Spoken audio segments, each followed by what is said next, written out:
ನಮಸ್ಕಾರ ಸರ್. ನಮಸ್ಕಾರ. ನೀವು ನನಗೆ ಸಿಗ್ತೀನಿ ಅಂತ ಹೇಳಿದಿದ್ರೆ ನಾನೇ ನಿಮ್ಮ ಜಾಗಕ್ಕೆ ಬರ್ತಾ ಇದ್ದೆ ಸರ್. ಪರವಾಗಿಲ್ಲ ಬಿಡಿ, ನನಗೂ ಸಿಟಿನಲ್ಲಿ ಬಹಳ ಕೆಲಸ ಇತ್ತು, ಹಾಗೆ ನಿಮ್ಮನ್ನು ಮಾತಾಡಿಸ್ಕೊಂಡು ಹೋಗೋಣ ಅಂತ ಬಂದೆ. ಇವರು ನಮ್ಮ ಶ್ರೀಮತಿಯವರು ಸುರಭಿ ಅಂತ. ನಮಸ್ಕಾರ. ನಿಮ್ಮ ಬಗ್ಗೆ ನಮ್ಮ ಮನೆಯವರು ತುಂಬ ಹೇಳಿದ್ದಾರೆ. ನಮಗೋಸ್ಕರ ಬಿಡುವು ಮಾಡ್ಕೊಂಡು ಬಂದಿದ್ದಕ್ಕೆ ತುಂಬ ಥ್ಯಾಂಕ್ ಯು. ನಿಮ್ಮನ್ನ ಭೇಟಿ ಮಾಡಿ ತುಂಬ ಖುಷಿ ಆಯಿತು. ಸರಿಯಾದ ಜಾಗದಲ್ಲಿ ಸರಿಯಾದ ಸಮಯಕ್ಕೆ ಸರಿಯಾದ ವ್ಯಕ್ತಿಗಳನ್ನು ಭೇಟಿ ಮಾಡಬೇಕು ಅಂತ ಹೇಳ್ತಾರೆ. ಅದಕ್ಕೆ ದೂರದ ಲೆಕ್ಕ ಹಾಕಬಾರ್ದು. ಅವತ್ತು ನಿಮ್ಮ ಅಭಿಪ್ರಾಯ ಕೇಳಿ ನೀವು ಮತ್ತೆ ನನಗೆ ಸಿಗಲ್ಲ ಅಂತ ಅನ್ಕೊಂಡಿದ್ದೆ.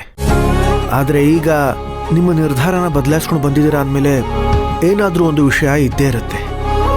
ಹೇಳಿ ಸರ್. ಸೂರ್ಯಮಣಿ ಕಳ್ತನ ಆದ್ಮೇಲೆ ನಮ್ಮ ಕುಟುಂಬದವರು ಸಾಕಷ್ಟು ಕಷ್ಟ ಅನುಭವಿಸಿದ್ದಾರೆ. ಆ ಮಣಿಯಿಂದ ನಮ್ಮ ವಂಶಕ್ಕೆ ದೊಡ್ಡ ಶಾಪನೇ ಅಂಟಿದೆ. ಪ್ರತಿ ಜನರೇಷನಲ್ಲೂ ಬುದ್ಧಿಮಾಂದ್ಯ ಮಕ್ಕಳು ಹುಟ್ಟುತ್ತಾರೆ. ಕುಟುಂಬದಲ್ಲಿ ಯಾರಿಗಾರು ಒಬ್ಬರಿಗೆ ಯಾವಾಗ್ಲೂ ಅನಾರೋಗ್ಯ ಸಮಸ್ಯೆ ಇರುತ್ತೆ. ಹೇಳ್ಕೊಳ್ಳೋದಕ್ಕೆ ಆಸ್ತಿ ಅಂತಸ್ತು ಎಲ್ಲ ಇದೆ, ಆದರೆ ನೆಮ್ಮದಿನೇ ಇಲ್ಲ. ನಮ್ಮ ಮಹರ್ಷಿಗಳು ಇದನ್ನೇ ಹೇಳ್ತಾ ಇದ್ರು. ಈ ವಿಚಾರವಾಗಿ ಬರಹಗಾರರಾಗಿರೋ ಗುಡಿ ಗಂಗಾಧರ್ ಅವರನ್ನ ನಾನು ಭೇಟಿ ಮಾಡಿದ್ದೆ. ಅವರು ಕೂಡ ಸೂರ್ಯಮಣಿ ಅನ್ನೋದು ಒಂದು ಸಾಮಾನ್ಯ ರತ್ನ ಅಲ್ಲ, ಅದಕ್ಕೆ ದೈವಿಕ ಶಕ್ತಿ ಇದೆ. ಅದರ ಕಳ್ಳತನದಿಂದ ಅದಕ್ಕೆ ಸಂಬಂಧಪಟ್ಟಿರೋ 4 ವಂಶಕ್ಕೆ ಶಾಪ ಅಂಟಿದೆ ಅಂತ ತಿಳಿಸಿದ್ರು. ಈಗ ನೀವು ಹೇಳ್ತಾ ಇರೋ ವಿಷಯ ಕೇಳಿದ್ಮೇಲೆ ಅದೆಲ್ಲ ನಿಜ ಅಂತ ಗೊತ್ತಾಗ್ತಾ ಇದೆ ಸರ್. ಹಿರಿಯರು ಮಾಡಿರೋ ಪುಣ್ಯ ಹೇಗ್ ತಮ್ಮ ವಂಶಸ್ಥರನ್ನ ಕಾಯುತ್ತೋ, ಅವ್ರು ಮಾಡಿರೋ ಪಾಪ ಕೂಡ ಮುಂದಿನ ಪೀಳಿಗೆನ ಕಾಡುತ್ತೆ ಅಂತ ಹೇಳ್ತಾರೆ. ನೀವು ಅನುಭವಿಸ್ತಿರೋ ಕಷ್ಟ ಕೇಳಿ ನಮಗೂ ತುಂಬ ಸಂಕಟ ಆಗ್ತಿದೆ. ನೀವು ಬರೀ ನನ್ನ ಕಷ್ಟ ಕೇಳಿ ಹೀಗೆ ಹೇಳ್ತಾ ಇದ್ದೀರಾ. ನಾ ದಿನ ನನ್ನ ಕಣ್ಣಾರೆ ನೋಡಿ ಅದನ್ನ ಅನುಭವಿಸ್ತಾ ಇದ್ದೀನಿ. ಇವತ್ತು ನನ್ನ ಹತ್ರ ದೊಡ್ಡ ಬಂಗ್ಲೆ ಇದೆ, ಆದರೆ 1 ಗಂಟೆ ನೆಮ್ಮದಿಯಾಗಿ ಅದರೊಳಗೆ ಇರಕ್ಕಾಗ್ತಿಲ್ಲ ನನ್ನ ಕೈಲಿ. ಐಷಾರಾಮಿ ಆಸ್ತಿ ಇದೆ, ಅದ್ರ ನಿದ್ದೆ ಬರಲ್ಲ.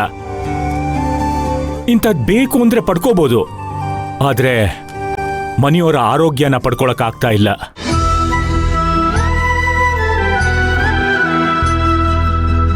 ಪಾಪ ಕರ್ಮ ಅನ್ನೋದು ಕಣ್ಣು ಕಾಣಿಸೋದಿಲ್ಲ, ಆದ್ರೆ ಪ್ರತಿ ಕ್ಷಣ ಅದು ನಮ್ಮನ್ನ ಕಣ್ಣೀರಲ್ಲೇ ಮುಳುಗಿಸ್ಬಿಡುತ್ತೆ. ಈಗ ಅದರ ಪ್ರಾಯಶ್ಚಿತ್ತಕ್ಕೆ ಒಂದು ಮಾರ್ಗ ಸಿಕ್ಕಿದೆ ಅಂತ ನಾನು ನಿಮ್ಮನ್ನ ಭೇಟಿಯಾಗೋದಕ್ಕೆ ಬಂದಿದ್ದೀನಿ.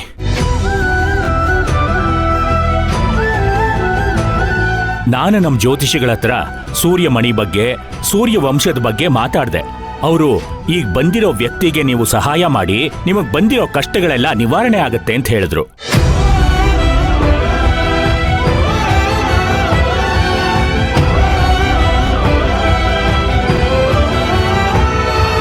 ನೋಡಿ ಸೂರ್ಯ ಅವರೇ, ಆ ಸೂರ್ಯಮಣಿ ಇರೋ ಜಾಗ ಕೆಲವ್ರಿಗೆ ಮಾತ್ರ ಗೊತ್ತಿರೋದು. ಅದರಲ್ಲಿ ನಮ್ಮ ವಂಶಸ್ಥರು ಕೂಡ ಒಬ್ರು. ಸೂರ್ಯಮಣಿ ಬಗ್ಗೆ ನನ್ನ ಹತ್ರ ಕೆಲವು ಡೀಟೇಲ್ಸ್ ಇವೆ, ಆದ್ರೆ ಅವೆಲ್ಲ ನಿಗೂಢ ಭಾಷೆಯಲ್ಲಿವೆ. ಅದರಲ್ಲಿ ಕೆಲವು ಸಾಂಕೇತಿಕ ಚಿಹ್ನೆಗಳು ಕೂಡ ಇವೆ. ನಾನು ಸುಮಾರು ಜನನ ಇದ್ರ ಬಗ್ಗೆ ವಿಚಾರಿಸಿ ನೋಡಿದೆ, ಆದ್ರೆ ಯಾರ ಹತ್ರನೂ ಉತ್ತರ ಸಿಗಲಿಲ್ಲ. ಬಹುಶಃ ನಿಮಗೆ ಇದರಿಂದ ಉಪಯೋಗ ಆಗ್ಬೋದೇನೋ ಅಂತ ಅನ್ನಿಸ್ತು, ವಿಚಾರಿಸೋಣ ಅಂತ ಬಂದೆ. ಅಂದ್ರೆ ಆ ಮಾಹಿತಿಗಳನ್ನ ನೀವು ನಿಮ್ಮ ಜೊತೆಲೇ ತಗೊಂಡು ಬಂದಿದ್ದೀರಾ ಸರ್? ಇಲ್ಲ ಸೂರ್ಯ ಅವರೇ, ಅದನ್ನೆಲ್ಲ ಹೀಗೆ ಬಹಿರಂಗವಾಗಿ ಚರ್ಚೆ ಮಾಡೋದಕ್ಕಾಗೋದಿಲ್ಲ. ನಾನೆಲ್ಲ ಡೀಟೇಲ್ಸ್ನೂ ತಗೊಂಡು ನಿಮ್ಮನ್ನ ಮತ್ತೊಂದಿನ ಭೇಟಿ ಆಗ್ತೀನಿ. ಈಗಾಗಲೇ ಸಾಕಷ್ಟು ಜನ ಆ ಸೂರ್ಯಮಣಿ ಬಗ್ಗೆ ತಿಳ್ಕೊಳ್ಳೋದಕ್ಕೆ ನನ್ನ ಹಿಂದೆ ಬಿದ್ದಿದ್ದಾರೆ. ಅವರಲ್ಲಿ ಕೆಲವರು ನಿಮ್ಮೂರಿಗೆ ಸಂಬಂಧಪಟ್ಟವರು ಇದ್ದಾರೆ.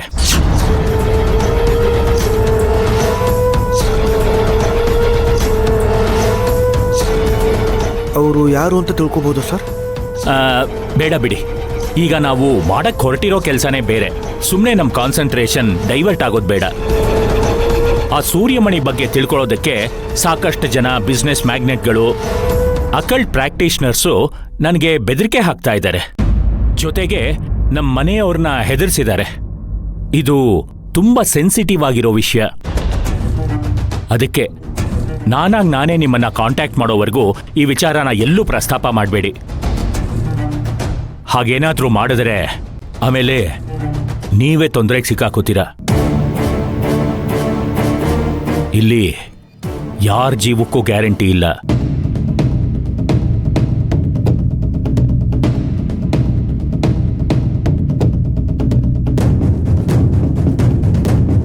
ಮುಂದೆ ಇದ್ರ ಬಗ್ಗೆ ನಿಮಗೆ ಎಲ್ಲ ಗೊತ್ತಾಗತ್ತೆ.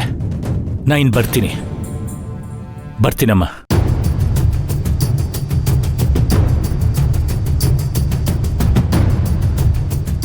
ಜೀವಕ್ಕೆ ಅಪಾಯ ಅಂತ ಹೇಳ್ತಿದ್ದಾರೆ. ಅಪಾಯ ಇರೋದ್ರಿಂದಾನೇ ಆ ಸೂರ್ಯಮಣಿಗೆ ಅಷ್ಟೊಂದು ಬೆಲೆ ಇದೆ ಅಂತ ಗೊತ್ತಾಗ್ತಾ ಇರೋದು. ಸುಬ್ಬಿ, ಆದಷ್ಟು ನಾವು ಈ ವಿಚಾರವನ್ನ ಗೌಪ್ಯವಾಗಿ ಇಟ್ಕೊಳ್ಳೋಣ.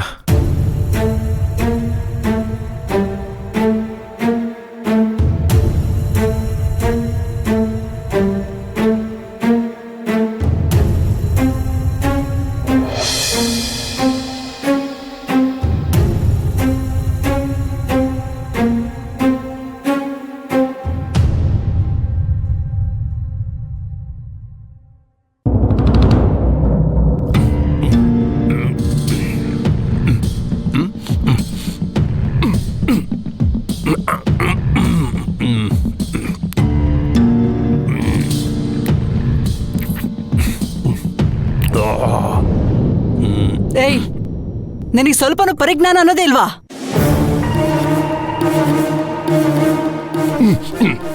ಪ್ರಸಾದ ತಿಂತ ಭಾಗ್ಯ, ಕಾಯಿ ತುಂಬಾ ಸ್ವೀಟ್ ಆಗಿದೆ.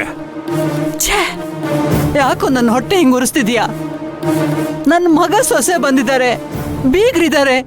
ನೀನ್ ಇಲ್ಲಿಗೆ ಬಂದು ನನಗೆ ತೊಂದರೆ ಕೊಟ್ರೆ ಪರಿಸ್ಥಿತಿ ಏನಾಗುತ್ತೆ ಅಂತ ಯೋಚನೆ ಮಾಡೋದ್ ಬೇಡ್ವಾ?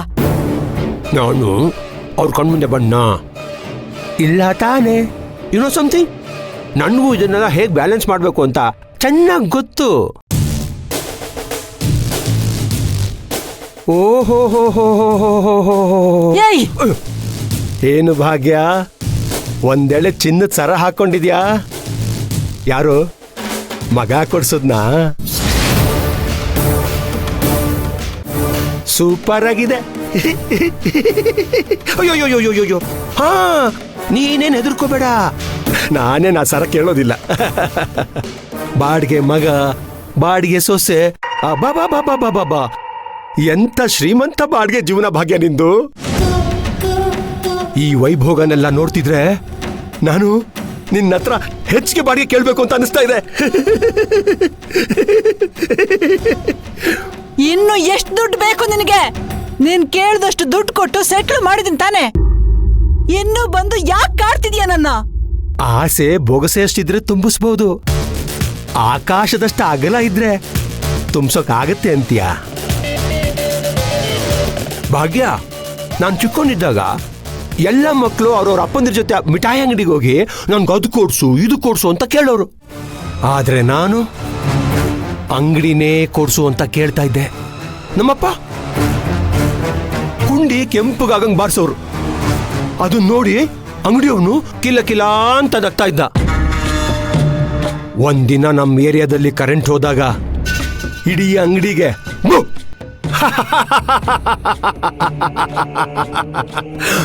ಬಿಡ್ತೀನ ನಾನು ಆವಾಗ್ಲೇ ಹಂಗೆ. ಈಗ ಕೇಳ್ಬೇಕಾ? ಅವತ್ತು ಅಷ್ಟೇ ನಾನು ಅಂಗಡಿಯವನ್ನ ನೋಡಿ ಅಂತ ಜೋರಾಗಿ ಮನ್ಸು ಬಿಚ್ಚಿ ನಕ್ಕಿದೆ. ಅದು ಅಂಗಡಿಯವನು ವಿಲ್ಲ ವಿಲ್ಲ ಅಂತ ಒದ್ದಾಡ್ತಾ ಇದ್ದ. ಭಾಗ್ಯ, ನಾನು ಆಸೆ ಪಟ್ಟಿದ್ದು ಸಿಗಲಿಲ್ಲ ಅಂದ್ರೆ ಬೆಂಕಿನೂ ಹಚ್ತೀನಿ, ನೀರಲ್ಲೂ ಮುಳುಗಿಸ್ತೀನಿ. ಕಂಡೋರು ಕಣ್ಣೀರಲ್ಲಿ ಸಿಗೋ ಆನಂದ ಇದೆಯಲ್ಲ, ಅದು ಆನಂದ ಅಲ್ಲ ಕಣೆ, ಪರಮಾನಂದ. ಎಂತ ವಿಕೃತ ಮನಸ್ಸು ನಿಂದು. ಕೇಳಿಸ್ಕೋ, ದೇವಸ್ಥಾನಕ್ಕೆ ಬಂದು ನನ್ ಕಣ್ಣೀರು ಹಾಕಿಸ್ತಿದೀಯ. ನನ್ ಸಂಕಟ ಯಾರಿಗ ಅರ್ಥ ಆಗುತ್ತೋ ಗೊತ್ತಿಲ್ಲ ಕಣೋ. ಆ ನನ್ ದೇವ್ರಿಗಂತೂ ಖಂಡಿತ ಅರ್ಥ ಆಗೇ ಆಗುತ್ತೆ.